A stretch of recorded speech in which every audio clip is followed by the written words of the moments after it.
adoradores con nuestra forma de vivir, adoradores, Señor, con la forma de ayudar a los demás. Ayúdanos, Señor, a que podamos glorificar tu nombre. Llévate la gloria, la honra, la alabanza, poder. Solo tú, mi Dios, solo tú que nos has amado a nosotros siendo como somos, Señor. También pedimos por tu palabra, Señor, que venga a nuestros corazones, que venga a nuestra mente, que venga a nuestro cuerpo, para llevarla a cabo, Señor, día con día. Trae tu mensaje para cada uno de nosotros, Señor. Ayúdanos a entenderlo, ayúdanos a saber con claridad, Señor, que es para nosotros, para escuchar más de ti, para saber más de ti, para prepararnos más, Señor. Gracias por todo lo que haces, gracias por cada momento. Gracias, Señor, porque podemos adorarte. Gracias por permitirnos entrar hasta tu presencia, Señor. Gracias por todo lo que haces por nosotros. Recibe la gloria, la honra, la alabanza. En el nombre del Señor Jesucristo. Amén.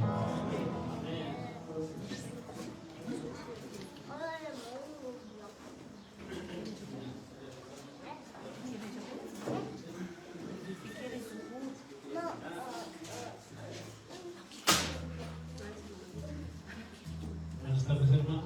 Los invito a ponernos de pie en reverencia a Dios. Los que podamos poner de pie para leer el Salmo 24, hermanos. Abrimos la Biblia en el Salmo 24, por favor.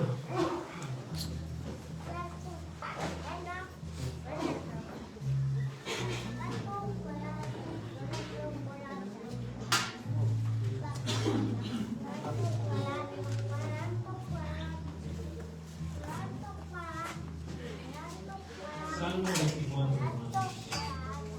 Todos juntos lo leemos. Dice: de Jehová es la tierra y su plenitud, el mundo y los que en él habitan. Porque él la fundó sobre los mares y la firmó sobre los ríos. ¿Quién subirá al monte de Jehová? ¿Y quién estará en su lugar santo? El limpio de manos y puro de corazón, el que no ha elevado su alma a cosas vanas, ni jurado con engaño. Él recibirá bendición de Jehová y su justicia del Dios de salvación. Tal es la generación de los que le buscan, de los que buscan tu rostro, oh Dios de Jacob. Alzad, oh puertas, vuestras cabezas, y alzaos vosotras, puertas eternas, y entrará el Rey de gloria. ¿Quién es este Rey de gloria? Jehová el fuerte y valiente, Jehová el poderoso en batalla. Alzad, oh puertas, vuestras cabezas, y alzaos vosotras, puertas eternas, y entrará el Rey de gloria. ¿Quién es este Rey de gloria? Jehová de los ejércitos. Él es el Rey de gloria. ¿Estamos listos para alabar al Señor? Para darle gracias a través de la alabanza, de los cantos.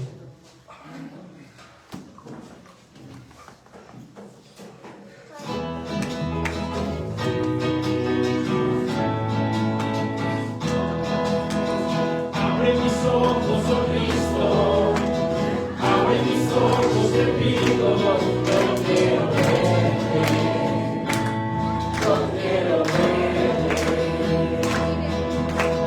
Abre mis ojos, oh Cristo, abre mis ojos, te pido, yo quiero verte, yo quiero verte, y contemplar tu majestad y el resplandor de tu gloria. Derrama tu amor y poder cuando cantamos santo, santo, y contempla tu majestad y el resplandor de tu gloria. Derrama tu amor y poder cuando cantamos santo, santo. Santo, santo, santo, santo, santo, santo, santo, santo, santo, yo quiero verte. Abre mis ojos, oh Cristo, abre mis ojos, te pido, yo quiero verte, yo quiero verte. Abre mis ojos, oh Cristo, ojos te pido, yo quiero verte, yo quiero verte y contemplar tu majestad y el resplandor de tu gloria. Derrama tu amor y poder cuando cantamos santo, santo, y contemplar tu majestad y el resplandor de tu gloria. Derrama tu amor y poder cuando cantamos santo, santo, santo, santo, santo, santo, santo, santo, santo, santo, santo, yo quiero verte. Santo, santo, santo, santo, santo, santo, santo, santo, santo, yo quiero verte y contemplar tu majestad y el resplandor de tu gloria. Derrama tu amor y poder cuando cantamos santo, santo, y contemplar tu majestad y el resplandor de tu gloria. Derrama tu amor y poder cuando cantamos santo, santo, santo, santo, santo, santo, santo, santo, santo, santo, santo, yo quiero verte.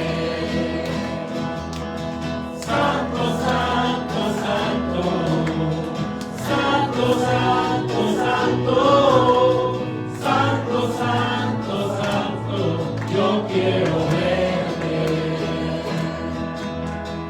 Santo, santo, santo, santo, santo, santo, santo, santo, santo, yo quiero verte.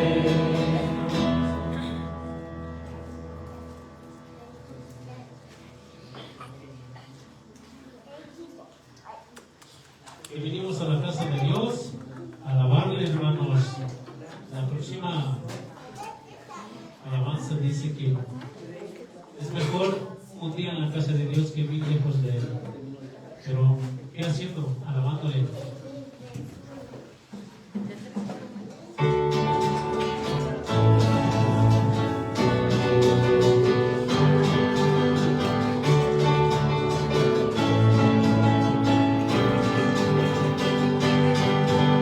Mejor es un día en la casa de Dios que 1000 años lejos de Él. Prefiero un rincón en la casa de Dios que todo el palacio de un rey. Que todo el palacio de un rey. Ven conmigo a la casa de Dios, celebraremos juntos su amor, haremos fiesta en honor de aquel que nos amó. Estando aquí en la casa de Dios, alegraremos su corazón, le brindaremos ofrendas de obediencia y amor. En la casa de Dios,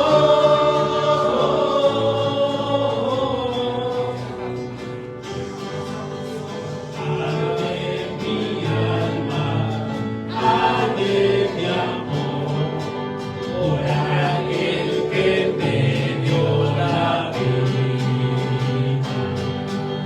Por eso me anhela mi corazón, anhela es su compañía, anhela es su compañía. Ven conmigo a la casa de Dios, celebraremos juntos su amor, haremos fiesta en honor de aquel que nos amó. Estando aquí en la casa de Dios,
próxima alabanza queremos escuchar a los hermanos cantar. A ver eso.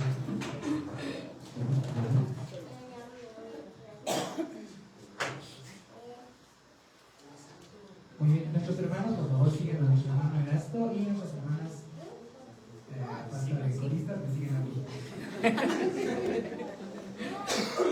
Fuerte, que se escuche. Y hermanos.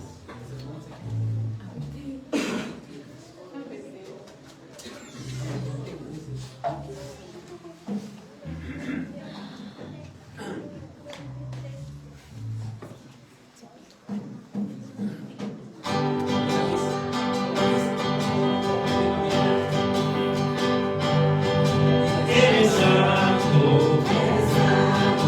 poderoso, eres digno de alabar. Yo te sigo, yo obedezco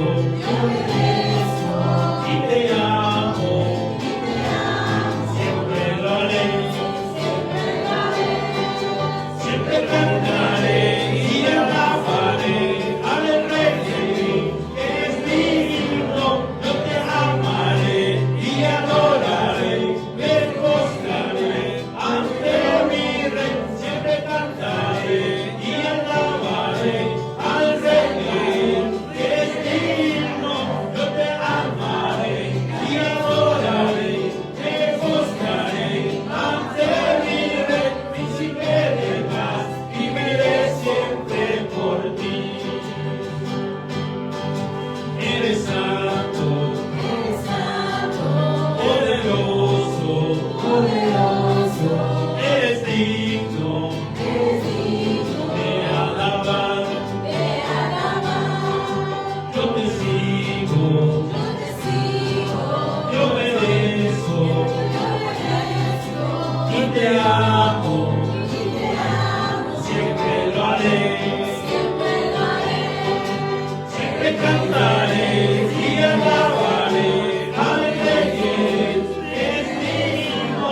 Yo te amaré y adoraré, me postraré ante mi Rey. Siempre cantaré y alabaré al Rey, que es digno.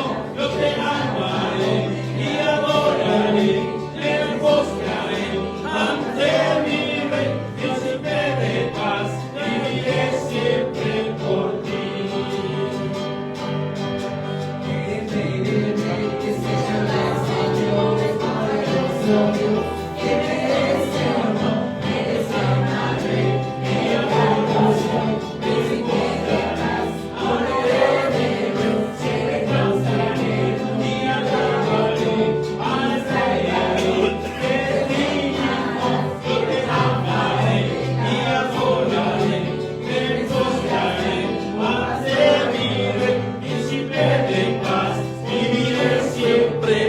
ti. Príncipe de paz, viviré siempre por ti. Príncipe de paz, viviré siempre por ti.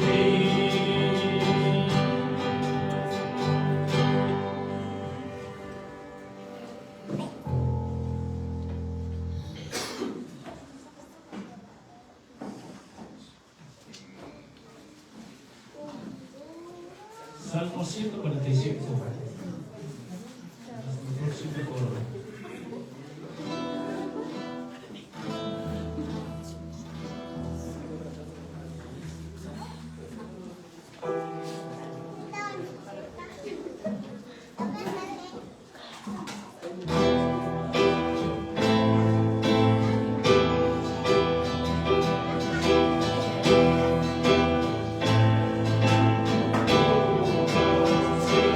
Eres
y alabaré tu nombre eternamente y para siempre. Grande es Jehová y digno de suprema alabanza, y su grandeza es inescrutable. Cada día te bendeciré, cada día te bendeciré, cada día te bendeciré.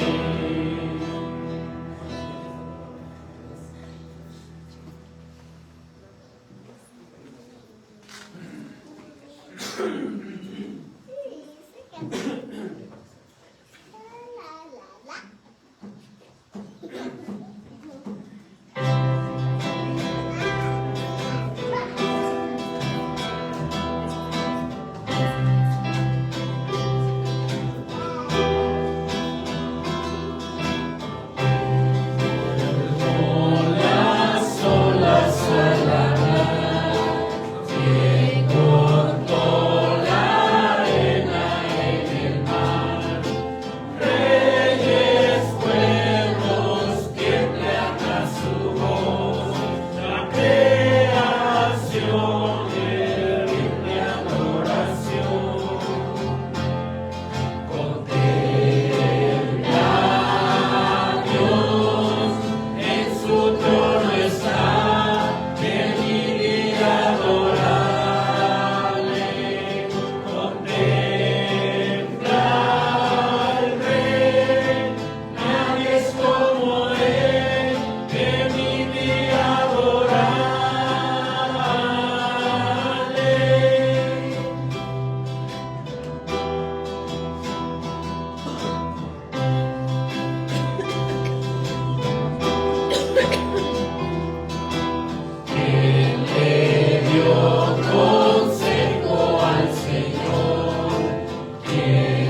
venid y adoradle.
Te dejo allá y te regresas.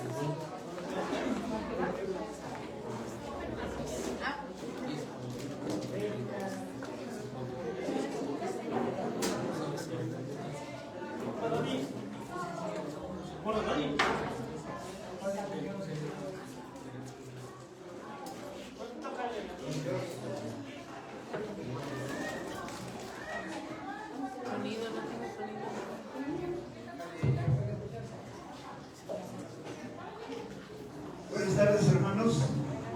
¿Cómo están? Espero que bien. Vamos a ver bien. Bien, gracias a Dios. Bien.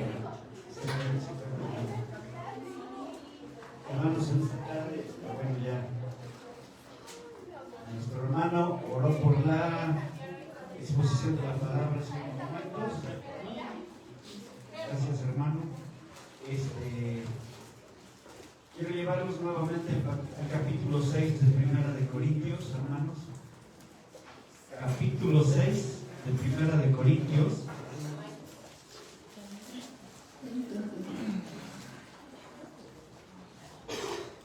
Quedó pendiente ahí la conclusión de esta carta.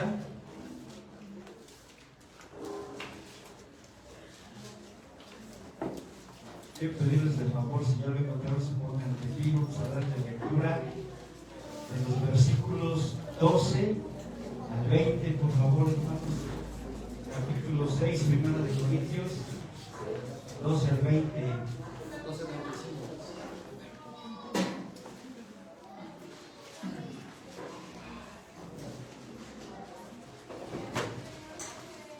Dice la palabra de Dios: todas las cosas me son lícitas, pero no todo me conviene.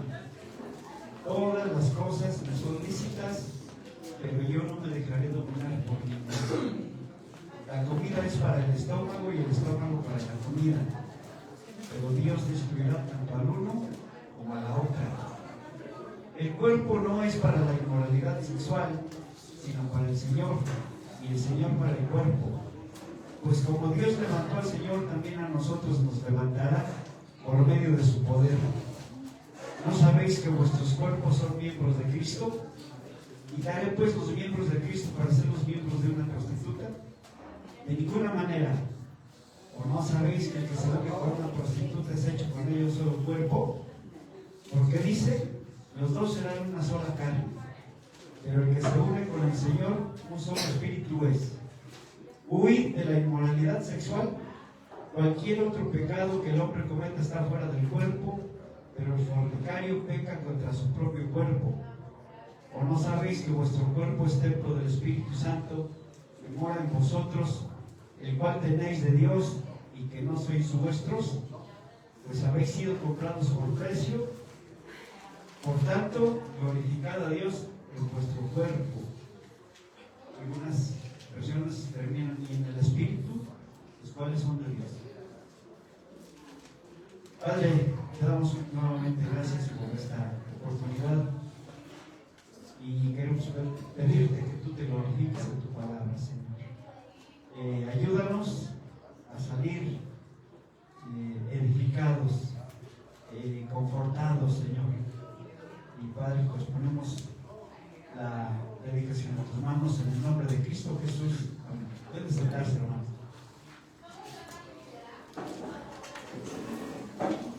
En esta carta primera de Corintios, hermanos, escrita más o menos en el año 54, 56,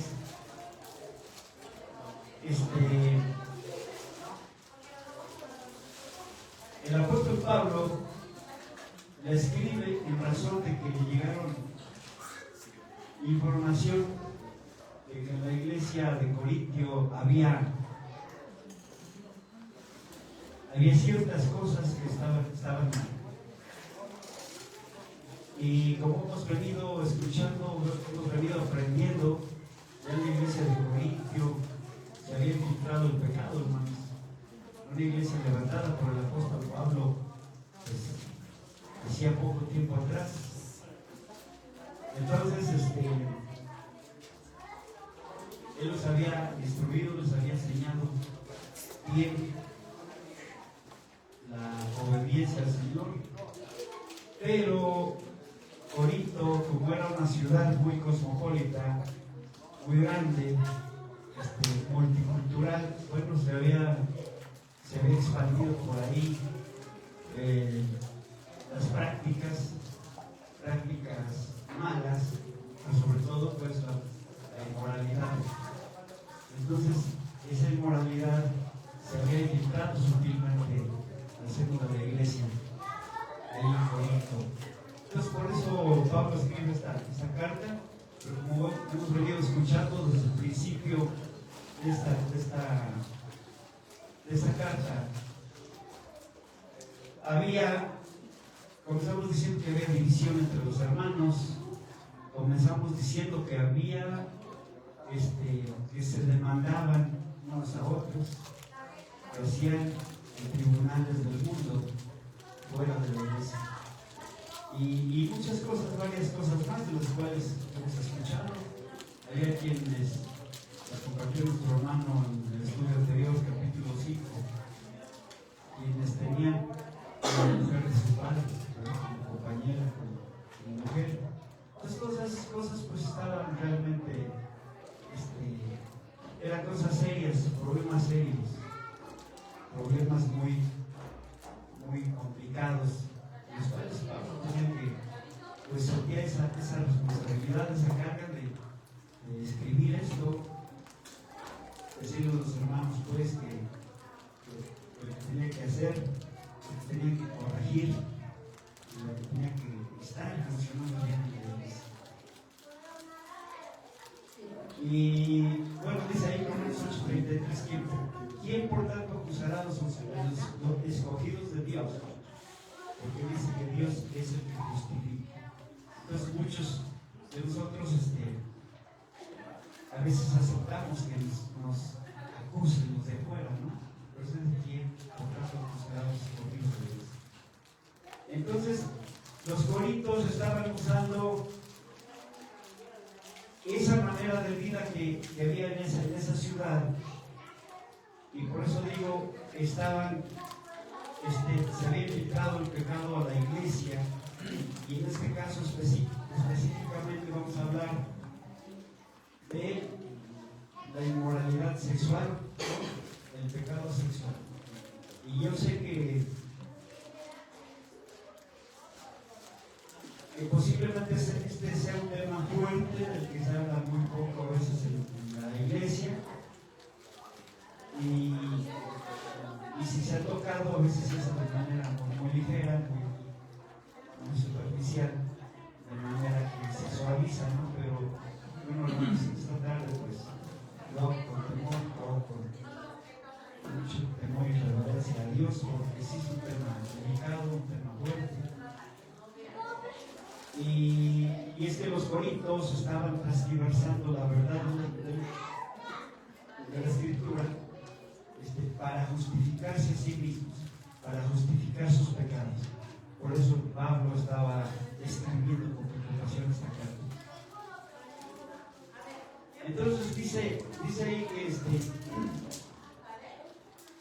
les dice Pablo que para ellos el alimento era su alimento. El estómago, bueno, pues era el estómago. Pero los corintios y el sexo, pues era el sexo. ¿Verdad?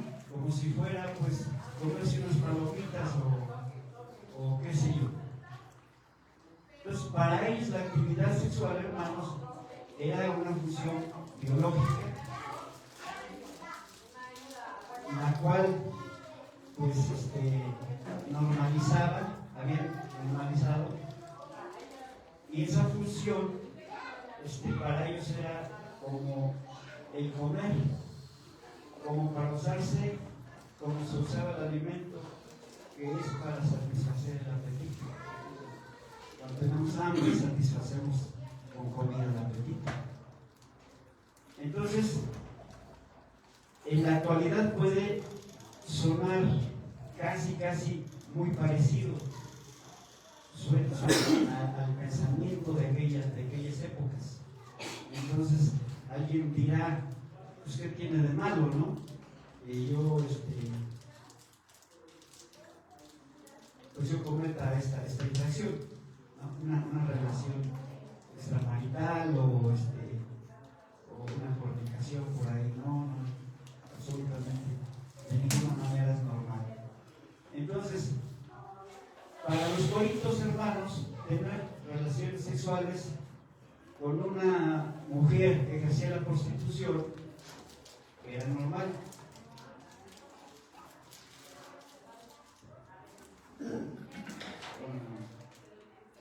Y era algo muy común en Corinto. Repito, era una ciudad tan grande, pero al mismo tiempo ya tan contaminada. En la práctica llegó a conocerse como corintianizar. Nos había comentado nuestro hermano una oportunidad anterior. Porque vivían ellos en una sociedad notoriamente inmoral. Eran inmorales ellos. Y aquí en esta porción de la escritura que acabamos de leer, del 12 al 20, Pablo muestra 3 de los males del pecado sexual.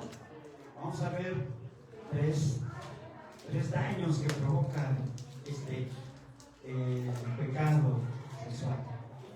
Dice que es dañino para todos los involucrados.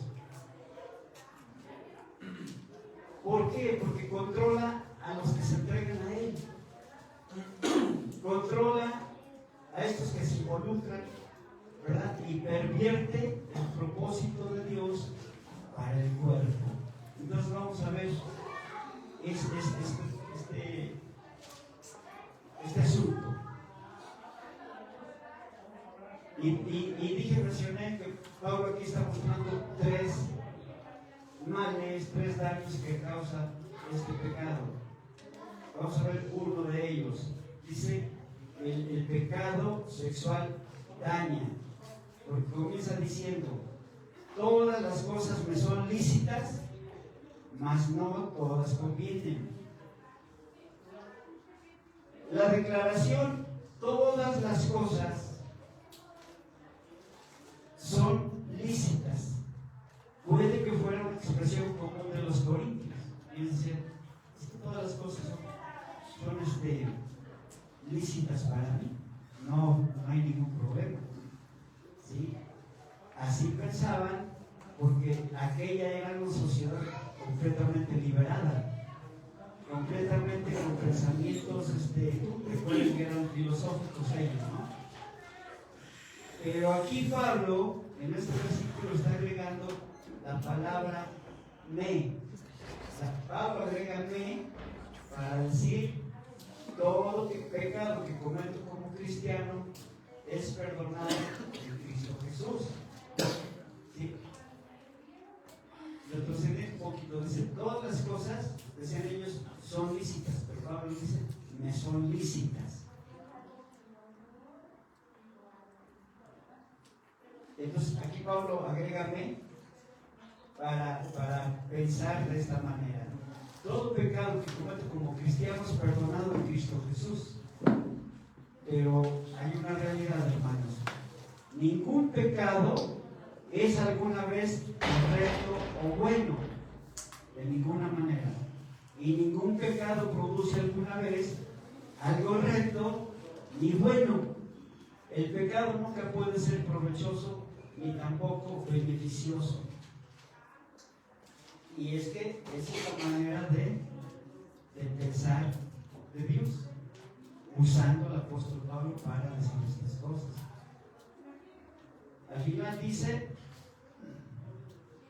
todas las cosas no son lícitas, pero yo no me dejo dominar por ninguna. Son lícitas, pero no todo me conviene, dice el versículo.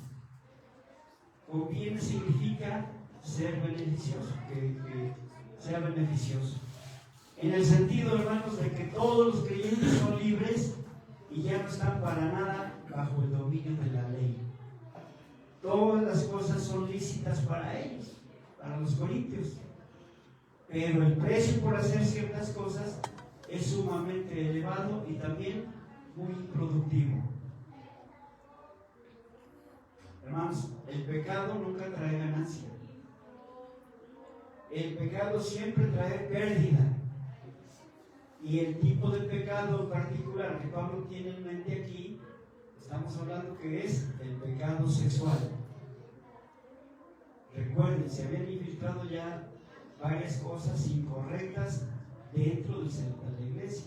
Por ejemplo, preguntaba desde el principio que comenzamos, la iglesia actual será muy diferente de la iglesia de Corinto. Entonces, esto es para meditar, para reflexionar en eso, hermanos, para ir pensando que si estamos bien, si no estamos equivocados en alguna cuestión. Entonces, hermanos, ningún pecado que una persona cometa tiene en sí mismo más riesgos, problemas y capacidad destructora que el pecado sexual. Este pecado ha deshecho más matrimonios, ha destrozado más hogares, ha causado más sufrimientos y enfermedad y ha destruido más vidas, el mismo alcohol o las drogas. Así de fuerte es esto. Entonces, este pecado lleva a mentir, te lleva a robar, te lleva a engañar, incluso te lleva a matar. Porque la pasión en los hombres es tremendo.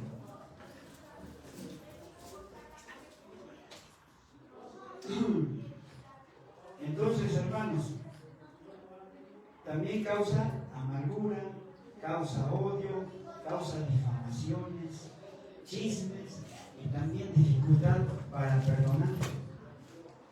Todas esas cosas provocan este pecado. Los riesgos y daños del pecado sexual, hermanos, no aparecen en ningún lugar de forma más vívida y convincente que en los proverbios. Yo les invito a buscar, vamos a Proverbios, capítulo 5, versículo 3. Quiero pedirle a mi hermano, aprovechando lo que tengo aquí enfrente, que nos los lea, por favor. Proverbios 5:3. Sí, hermano. Porque los labios de la mujer extraen la miel, y su paladar es más blando que el aceite. Gracias, hermano.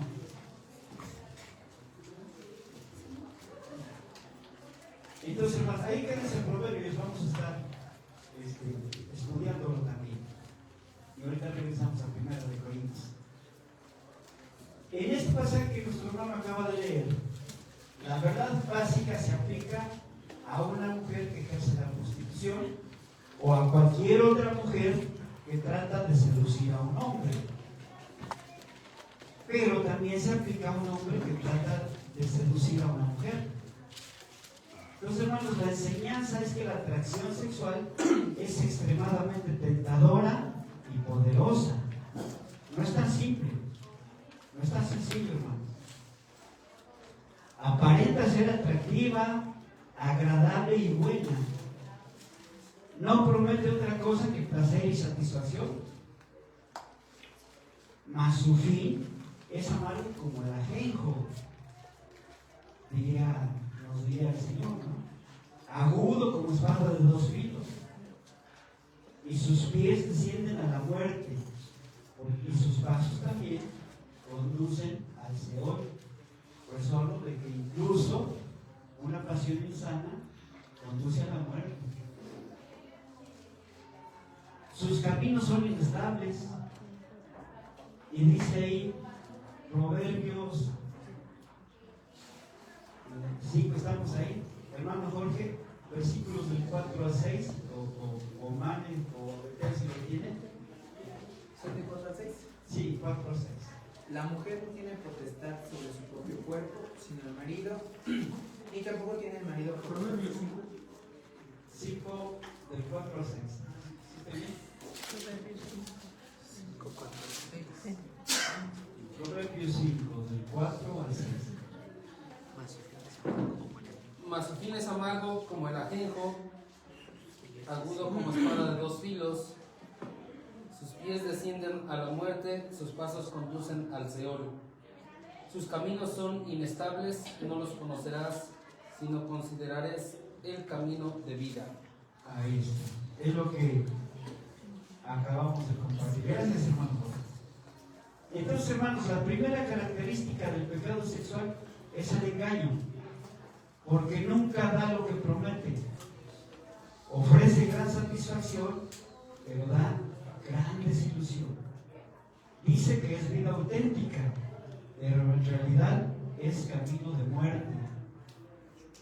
Eso nos está diciendo Proverbios. Así es que, hermanos, las relaciones sexuales ilícitas son siempre inestables. Nada une a los involucrados excepto la gratificación temporal e impersonal de los impulsos físicos. Y eso, hermanos, es un segmento muy pobre. Otra tragedia del pecado sexual es que los involucrados en él no saben que es inestable, como dice el versículo 6 de ahí de Proverbios 5. No se dan cuenta, quizás por largo tiempo, que su relación no puede durar. Eso los lleva a hundirse cada vez más en el pozo de una relación condenada. En esa relación no puede haber éxito, lo cual hace que su disolución sea más penosa y dolorosa. Ahora, la contraparte. Dios no está en contra de la relación sexual, para nada, hermanos. ¿Por qué? Porque Él la creó y Él la bendijo. Cuando se disfruta exclusivamente dentro del matrimonio. Esa es la relación que creó Dios. Porque así es la intención del Señor. La relación sexual, hermanos, es bella, satisfactoria y estabilizante. Vamos a ver qué dice Proverbios. Hermano Rubén, si tienes ahí la escritura a la mano, Proverbios 5, 18 y 19, por favor. Sea bendito tu manantial, alégrate con la mujer de tu juventud. Como sierva amada y graciosa gacela, sus caricias te satisfagan en todo tiempo y en su amor refríate siempre. ¿Te das cuenta, hermano, que Dios tiene, vamos, el perfecto orden de una relación entre el hombre y la mujer? Solamente dentro del matrimonio y nada más, no tienes por qué buscar afuera. Pero eso dice: sea bendito tu manantial. ¿Quién es tu manantial, hermano? Varón, tu mujer. Busques aguas ajenas, vamos.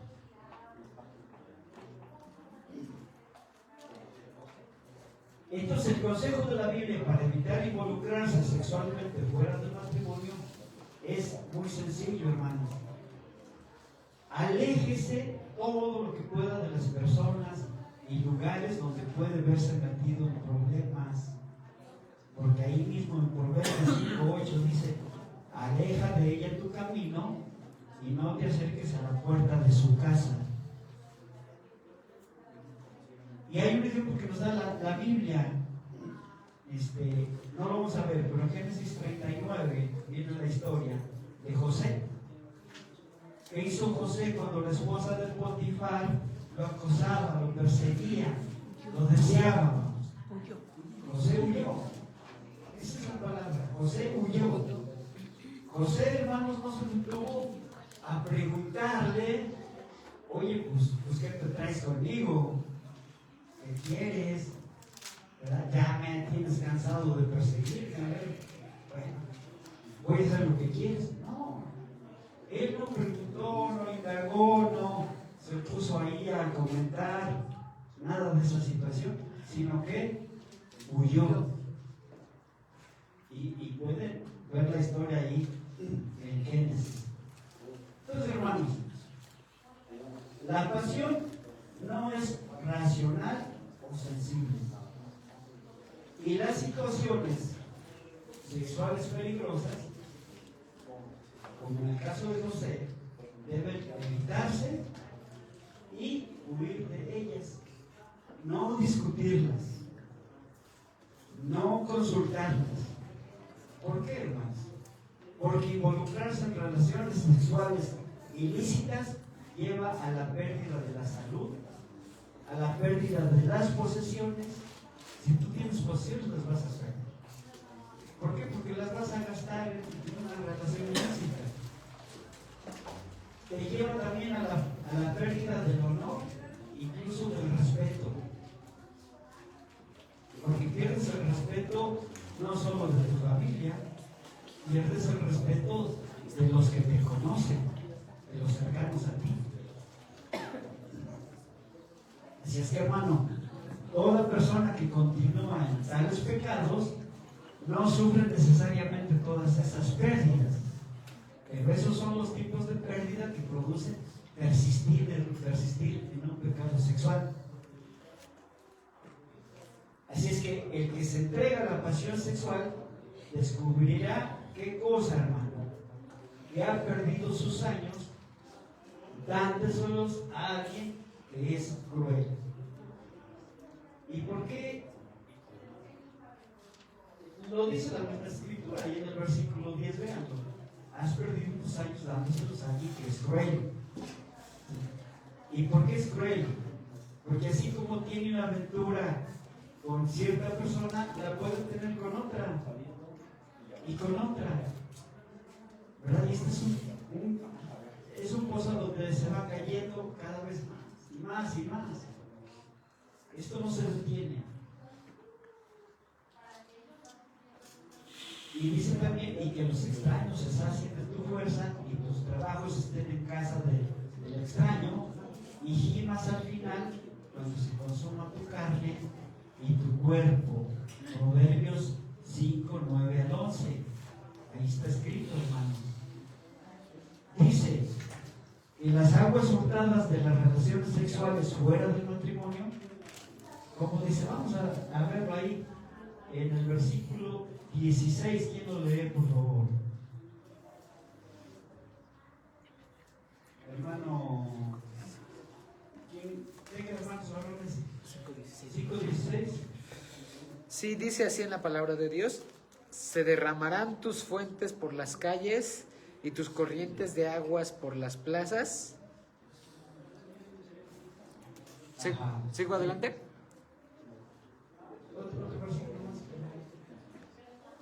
Sean para ti solo y no para los extraños contigo. Gracias, sí, exactamente. Entonces, las relaciones, decía, fuera del matrimonio son dulces, y el pan comido en oculto es sabroso. Pero ¿qué dice la Escritura? Pero allí están los muertos. Allí están los muertos. el pecado sexual nunca será una ganancia, porque nunca trae beneficio y siempre daña. Así es que, hermanos, Dios mira la inmoralidad sexual con mucha seriedad. ¿Por qué? Porque a causa de este pecado cayeron en un día 23,000. Y si no, véanlo ahí en 1 Corintios 10:8. Pero el contexto, vean 1 Corintios 10:8. Hermano Carlos, ¿lo tiene? ¿Qué versículo? O 1 Corintios 10:8. Adelante, hermano Fede. Dice 1 Corintios 10:8: ni forniquemos como algunos de ellos fornicaron y cayeron en un día 23,000. Gracias, hermano. La historia está más contexto más amplio en Números capítulo 25. Sí, a causa de la fornicación, de este pecado, en un día murieron, en Números dice 24,000. Corintios dice 23,000. ¿Por qué? Porque el pueblo se había involucrado con mujeres extranjeras. Así de nos hablaba nuestro hermano Fede, del pueblo cananita, ¿verdad? Corrompido también, en el paganismo, y así sucedió en ese momento en Israel. Entonces, David, conocemos su historia, hermanos. David era un hombre conforme al corazón de Dios y fue usado por el Señor con gran bendición para dirigir a Israel. Fue usado para escribir las escrituras, ¿cierto? Y vemos los salmos escritos por David. Pero David no estuvo exento de pagar las consecuencias de su pecado. ¿Cuál pecado? Conocemos la historia. El allegarse con Betsabé, esposa de Urías. ¿Sí? ¿Todo bien, hermana líder? No. Entonces, ahí conocemos esta historia, 2 de Samuel 11, ahí viene escrita esta historia. Entonces, se allegó a ella, mandó a su esposo al frente del ejército, ¿verdad? De las batallas, pues persuadiendo o vislumbrando que el esposo de Betsabé era los primeros que iban a caer en un enfrentamiento. Prácticamente lo mandó a asesinar. Y ahí está el pecado de David, ¿no? Un gran hombre de Dios, pero hay un pecado. Pero esto que David hizo, hermanos, fue desagradable ante los ojos de Jehová. Así lo dice la Escritura. Esto fue desagradable para Dios. Dios le dijo a David, por medio del profeta Natán, que debido a su pecado, le dijo: ahora no se apartará jamás de tu casa la espada.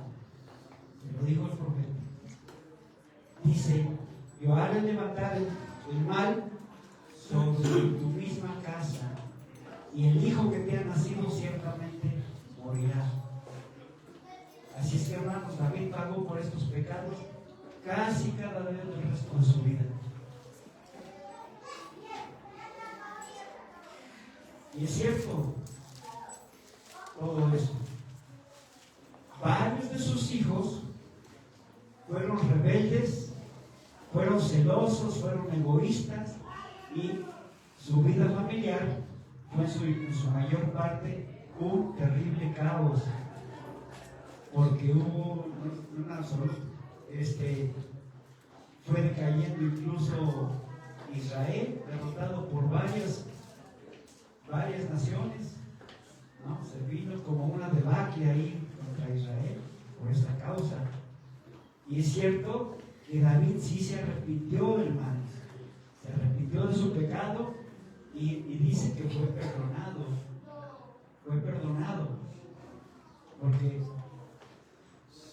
Porque dice la Escritura, Jehová ha remitido tu pecado. En los versículos 2 y 3 de 2 de Samuel. Dice, pero el Señor no lo privó de las consecuencias del pecado. David estuvo pagando las consecuencias, y fuertemente. Le dolía en el alma estar enfrentando lo que tuvo que pagar, vamos, por su desliz, ¿no? Por su debilidad, por la pasión, por la carne. Entonces, sí se repitió David, y es ahí cuando él escribe el Salmo 51, que es un salmo de gratitud al Señor, ¿verdad? Porque él recibió el perdón, así se lo dijo el profeta: Jehová perdonó tu pecado, pero las consecuencias las tuvo que pagar. Pero también con gran remordimiento y agonía había experimentado el perdón maravilloso y generoso de Dios. Sin embargo, también llegó a ver lo espantoso de su pecado. ¿Y qué hizo cuando reconoció esto? Dice: contra ti solo he pecado y he hecho lo malo delante de tus ojos. Así es que, hermanos, la gracia de Dios es gratuita. Tú recibiste la gracia de manera gratuita, no te costó nada. Le costó a nuestro Salvador. Y Él te dio la gracia, ¿verdad? Pero el costo de tus pecados es elevado.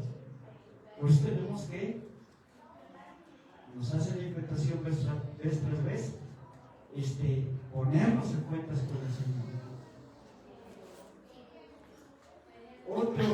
Otro asunto, como lo dije hace rato, otro mal del pecado sexual.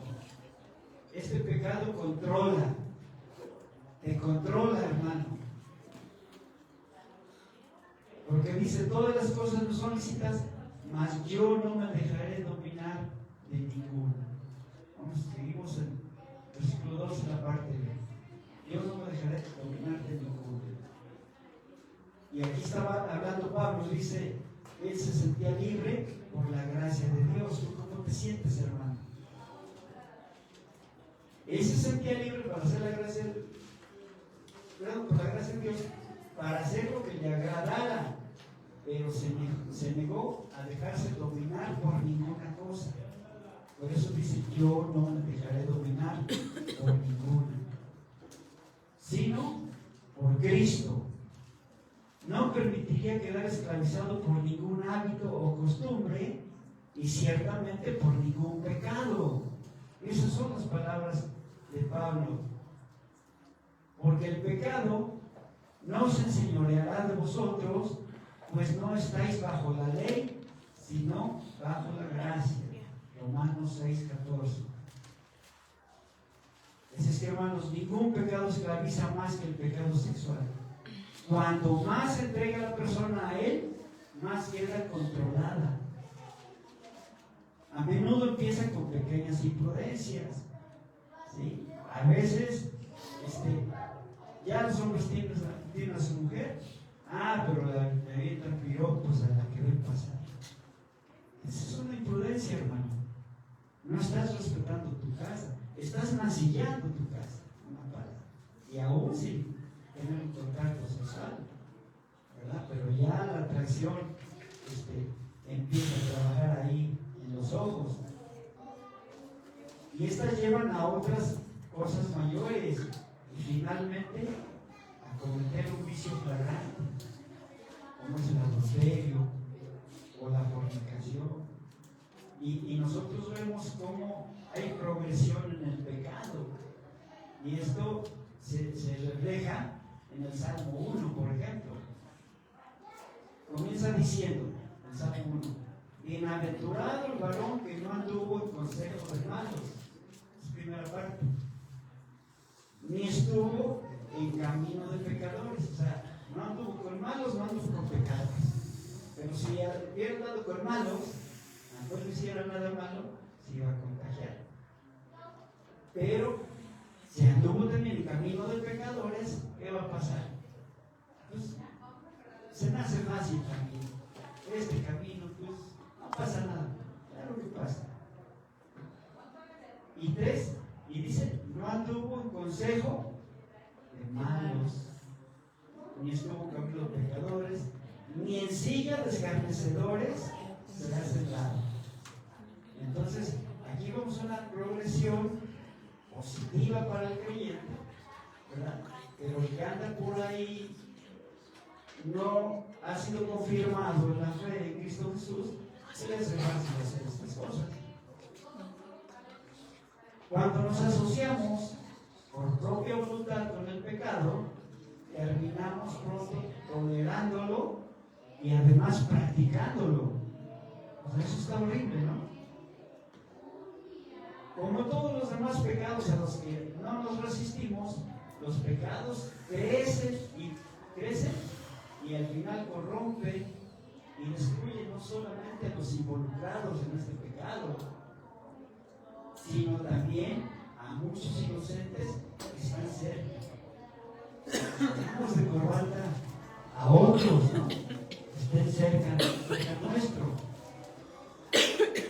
Ahora, hermanos, los corintios no desconocían los pecados sexuales, pero lamentablemente muchos creyentes de esa iglesia de Corintio, la que había levantado Pablo, habían vuelto a caer en ellos. Por eso la necesidad de Pablo de escribir esto. Y es que en el nombre de la libertad cristiana habían terminado por quedar controlados por sus propios deseos carnales. Entonces, hermanos, hay que tener mucho cuidado que eso nunca suceda. Que nunca suceda. Huir de la inmoralidad. Acordarnos de José. Huir. Vamos a ver qué dijo Pablo a la iglesia de Tesalónica, a los tesalonicenses. En primera de Tesalonicenses, capítulo 4, del 3 al 5, hermanos, a ver si lo encuentran. Primera Tesalonicenses 4, del 3 al 5. Primera Tesalonicenses 4, 3 al 5. Sí. Pues la voluntad de Dios es vuestra santificación, los apartéis de nuestra obligación, que cada uno de vosotros sepa tener su propia esposa en santidad y honor, no en pasión de concupiscencia, como los gentiles que no conocen a Dios. Gracias. Que cada uno de nosotros sepa tener su propia esposa en santidad y honor. Miren el contexto de este versículo. Aquí indica que esposa se debe entender más bien como cuerpo, tu propio cuerpo. Todo creyente está llamado a poseer y controlar correctamente su propio cuerpo. Si vivimos en el Espíritu, debemos hacer morir las obras de la carne. Dice Romanos 8:13. Hermanos, no es tan fácil controlarnos a nosotros mismos, porque a veces así lo pensamos. A veces, y a veces nos justificamos, ¿no? Dirían los hombres allá afuera, no, pues, el hombre llega hasta donde la mujer quiere, y se está justificando, autojustificando, o al revés, ¿no? Echamos culpas también. No, pues es que él tuvo la culpa, ¿no? O también puede uno llegar a pensar, no, pues yo controlo esto, yo sé hasta dónde llego. Pero no te engañes, eso es una mentira. Muchos se engañan al pensar que están en perfecto control de sus pensamientos. ¿Verdad? Vamos a pensar así, pero nuestros pensamientos no los controlamos. Nuestro corazón no lo controlamos, dice la Escritura. Engañoso es el corazón. ¿Verdad? Entonces, ¿qué lo conocerá? Dios. Entonces, hay acciones, estas acciones sencillamente porque siempre hacemos lo que queremos. O sea, siempre hacen lo que quieren. La realidad, hermanos, es que sin embargo, es que sus deseos y pasiones les están diciendo qué hacer y ellos se dejan llevar. Sí, es que sentí el impulso, se dieron las cosas. No, nos dejamos llevar. Así es que, hermanos, no somos dueños de nuestros deseos. En este caso, los corintios no somos dueños de sus deseos, sino son esclavos serviciales. ¿De qué? De su carne. Y esta carne está controlando su cuerpo. ¿Te das cuenta? Tú tienes una esposa. No importa que seas mujer. Tu esposa es tu cuerpo. Cuídalo en santidad. Consérvalo en santidad. Varón, conserva tu cuerpo en santidad. Es tu primera esposa. Pablo mismo da testimonio de que tenía que golpear su cuerpo y dice, y ponerlo en servidumbre. Porque dice, no sea que habiendo él sido heraldo para otros, venga a ser eliminado. Y no está hablando de perder la salvación, no, sino de una vida santa y un servicio fructífero a Dios. O sea, yo pretendo ser, ejercer un ministerio, ¿verdad? Pero si me ven por ahí haciendo cosas incorrectas, vengo a ser descalificado, vengo a ser eliminado. Eso tenía cuidado del apóstol Pablo. Un tercer mal de este pecado. El pecado sexual pervierte. El pecado sexual, hermanos, no solo daña y controla, sino que también pervierte. Pervierte especialmente el plan y el propósito de Dios para el cuerpo de sus hijos. El cuerpo de un cristiano es para el Señor. El cuerpo de un cristiano es un miembro de Cristo. El cuerpo de un cristiano, hermanos, es templo del Espíritu Santo. Entonces, no es cualquier cosa. No es para dejarlo o echarlo en saco roto. Tenemos que retener esto. Muchos de nosotros ya somos hijos de Dios desde hace varios años atrás. Entonces, debemos y tenemos que tener la capacidad de discernir esto, de saberlo y de hacerlo, practicar la santidad todos los días, todos los días. Vamos a leer, regresamos a 1 Corintios 6. Vamos a leer el versículo 13 y 14, hermano Pedro, por favor. 1 Corintios 6, 13 y 14. Sí. Las venas para el vientre y el vientre para las venas, pero tanto la una como las otras descuidarlos. Pero el cuerpo no es para la fornicación, sino para el Señor, y el Señor para el cuerpo. Y Dios, que levantó al Señor, también a nosotros nos levantará por su poder. Gracias. Entonces, hermanos, viandas, dice la versión de mi hermano, pero ese es el alimento, esos son viandas, el alimento. Y su versión dice vientre, bueno, el estómago, es lo mismo, ¿no? Las palabras cambian un poquito, pero es muy entendible. El alimento y el vientre, o sea, las viandas y el estómago, fueron creados por Dios, el uno para el otro. Y su relación es puramente biológica. ¿Por qué comemos? Porque sentimos hambre. Pero los corintios justificaban su conducta, su inmoralidad de esa manera. ¿Sí? Porque ellos decían la comida, el estómago la comida. Había un dicho popular en aquellos tiempos, ¿no? Y quizá este era un proverbio popular dedicado a celebrar la idea de que el sexo no es diferente de la comida. El estómago fue hecho para la comida y el cuerpo fue hecho para las relaciones sexuales. ¿Sí lo pensamos? Pero Pablo los frena, Pablo los detiene. Dice, es cierto que las viandas y el estómago fueron hechos el uno para el otro. Está diciendo Pablo eso.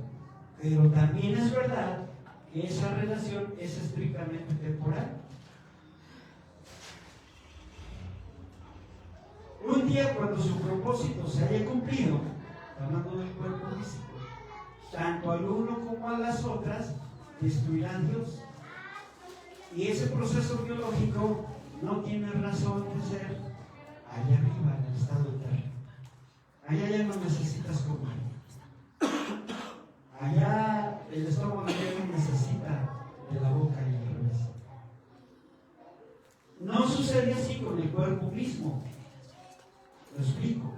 El cuerpo del creyente está designado por Dios para mucho más que funciones biológicas. Pero el cuerpo no es para la fornicación, sino para el Señor y el Señor para el cuerpo.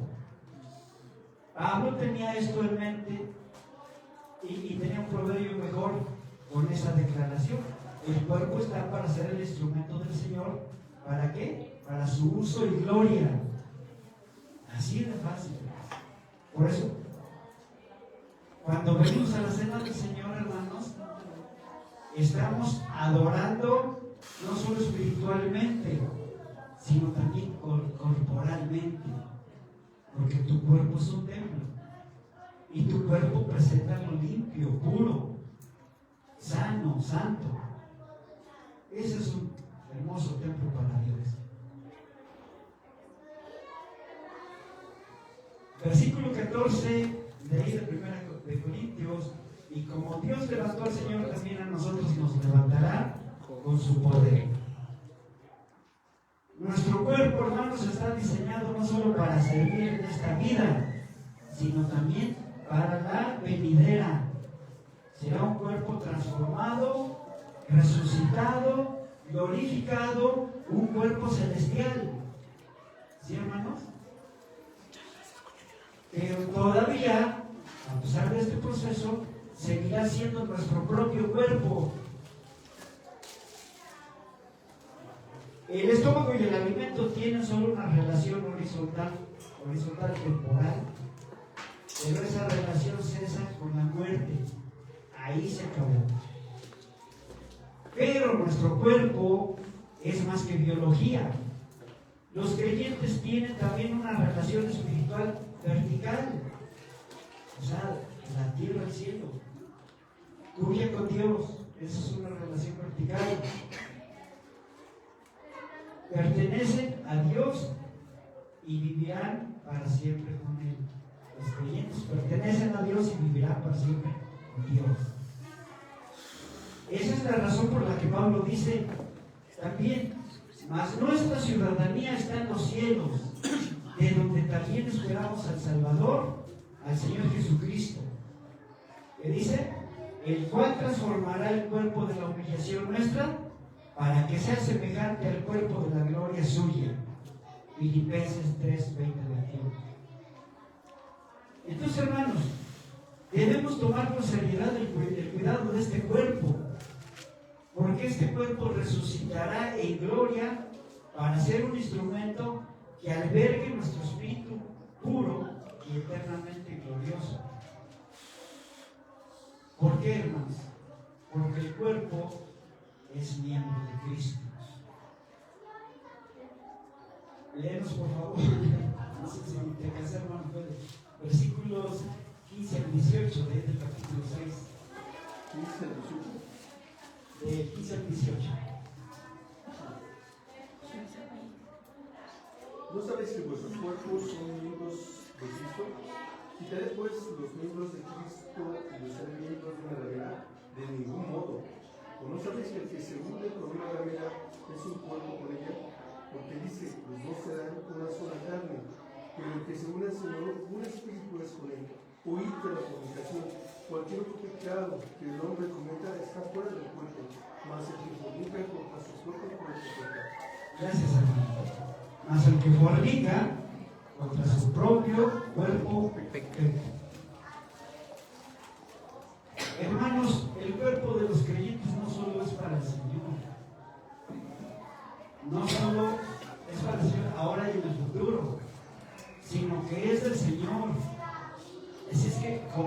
parte del propio cuerpo de Cristo, como miembros de Cristo, y Cristo es cabeza sobre todas las cosas, a la iglesia. Él es la cabeza de la iglesia, la cual es su cuerpo. La iglesia misma es el cuerpo de Cristo. Tú eres miembro del cuerpo de Cristo. La plenitud que todo lo llena en todo. Efesios 1, 22 y 23. Y dice, así nosotros, siendo muchos, somos un cuerpo de Cristo. Romanos 11:5. Nosotros somos en este siglo el templo vivo y espiritual en el que mora Cristo. Somos su cuerpo. La iglesia es la encarnación de su propia persona. Por eso debemos de sentir y tener mucho respeto por la iglesia. Porque la iglesia es Cristo, hermano.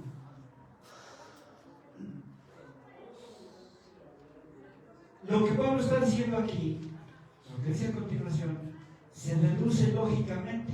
Miren, que un cristiano cometa una inmoralidad sexual es hacer de los miembros de Cristo miembros de una ramera. Es usar una parte del propio cuerpo de Cristo en un acto de fornicación o adulterio. Entonces, hermanos, esa idea es inconcebible. Entonces, si para Pablo es inconcebible, debería de ser así para todo creyente. Por eso dice Pablo aquí en la Escritura, de ninguna manera, de ningún modo, porque las relaciones sexuales involucran una unión. El hombre y la mujer serán una sola carne. Esto indica el sentido más esencial de la frase una sola carne es la unión sexual. Vamos a ver qué consejo tiene Pablo ahí en el versículo 18. ¿Quién lo lee de Corintios 6? Rubén. Versículo 18, versículo 6. Dice, oír de la fornicación, cualquier otro pecado que el hombre cometa está fuera del cuerpo, mas el que fornica contra su propio cuerpo peca. Gracias, lo leímos, pero está bien. Entonces, hermanos, el consejo de Pablo sobre el pecado sexual es el mismo que el de Salomón en los Proverbios. Huir de la fornicación. No hay que considerarlo como un reto espiritual que conviene enfrentar. No tomes esa actitud. Tómalo como una trampa de la que hay que escapar. No le juegues al mago. No le hagas ahí el cuento. Escapa, huye. 18b. Cualquier otro pecado que el hombre cometa está fuera del cuerpo, mas el que fornica contra su propio cuerpo peca. Entonces, yo creo, hermanos, que Pablo está diciendo que aunque el pecado sexual no es el peor de los pecados, es el más singular en su carácter. ¿Por qué? Porque surge de dentro del cuerpo buscando su propia gratificación.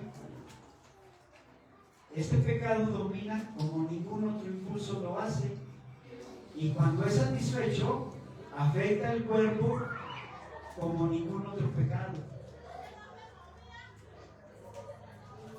Entonces, hermanos, ningún otro pecado tiene una forma de destruir, ¿verdad?, el ser interior de las personas como este pecado inmoral. Debido a que la intimidad sexual es la unión más profunda entre dos personas. Por eso hace tanto daño. Entonces, su mal uso corrompe en el nivel humano más profundo. Y esto, hermanos, esto no es un análisis psicológico, sino un hecho divinamente revelado, como Dios te lo está revelando el día de hoy. La inmoralidad sexual es mucho más destructiva, como dije hace rato, que el alcohol, que las drogas y el crimen. Y muchos de los corintios necesitaban ser limpiados. Por eso Pablo preocupado escribe esto. También, hermano, hermanos, vemos que el cuerpo es templo del Espíritu Santo. Vamos a leer los versículos 19 y 20, por favor. ¿Quién los lee, por favor? 1 Corintios 6, 19 y 20. Un varón rápidamente, un valiente. Versículo 19 dice así. Y 20. Ajá. ¿O ignoráis que vuestro cuerpo es templo del Espíritu Santo, el cual está en vosotros, el cual tenéis de Dios, y que no sois vuestros? Porque habéis sido comprados por precio. Glorificad pues a Dios en vuestro cuerpo y en vuestro espíritu, los cuales son de Dios. Gracias, hermano. Fíjense, como cristianos nuestro cuerpo no nos pertenece, hermanos. Pablo pide que se procure la pureza sexual, no solo por la forma en que los pecados afectan al cuerpo, sino porque el cuerpo que afecta no le pertenece al creyente. Y comprender la realidad de esta frase del Espíritu Santo, el cual está en vosotros, el cual tenéis de quién, de Dios. Entonces, hermanos, debería darnos mucha dedicación en esto. Buscar la pureza, y no solamente en el sentido sexual, ¿verdad? Sino como podríamos hacerlo con cualquier otro conocimiento de la verdad de la palabra de Dios. Entonces, cada acto de fornicación, cada acto de adulterio realizado por cristianos se lleva a cabo ¿dónde? En el templo de Dios. Por eso mismo tenemos que tener mucho cuidado, mucho respeto de nuestros cuerpos. Entonces, el templo de Dios es nuestro propio cuerpo. Porque vosotros sois el templo del Dios viviente. Fíjense, qué fuerte, ¿no?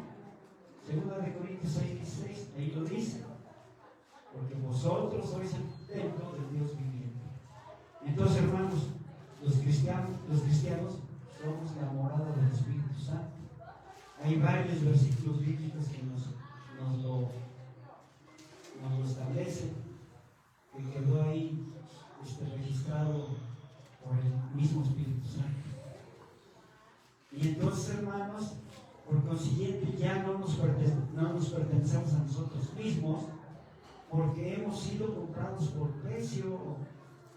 No fuimos rescatados con cosas corruptibles como el oro o la plata, sino con la sangre preciosa de Cristo, como de un cordero sin mancha y sin contaminación, como lo dice 1 Pedro 1, versículos 18 y 19. El cuerpo de los cristianos, hermanos, es el templo de Dios, y un templo es para adoración. Nuestro cuerpo, por tanto, tiene un propósito supremo. Llévate este pensamiento hoy, hermano. El propósito supremo de nuestro cuerpo es glorificar a Dios. Este es un llamamiento para vivir de tal forma que honremos a Dios, pues solo Dios es digno de nuestra obediencia y de nuestra adoración. Amén. Vamos a ponernos de pie, hermanos. Vamos a orar. Padre Celestial,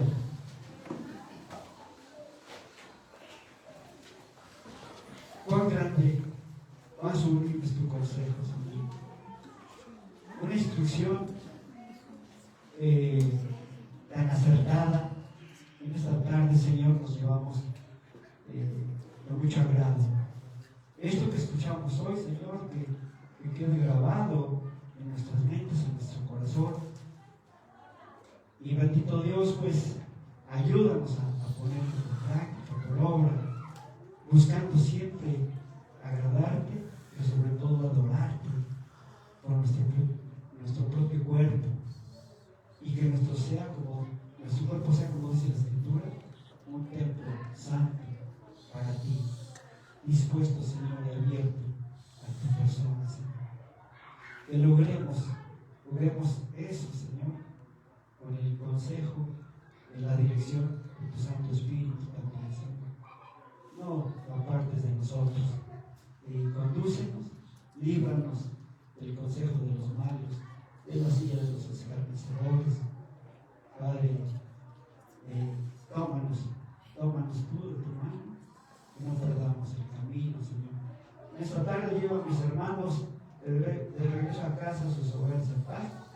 Que tengan un bonito domingo, una bonita tarde, Señor, que lo disfruten con sus familias. Y después de escuchar tu palabra, nos vamos dichosos, Señor, para preparar estudios en la semana, lectura de la Biblia y volverte a encontrar en nuestro lugar en la oración el próximo primer día de la semana. Aunque, Señor, que todos los días no nos olvidemos que tú eres nuestro Dios. Padre, damos gloria y honra a tu nombre.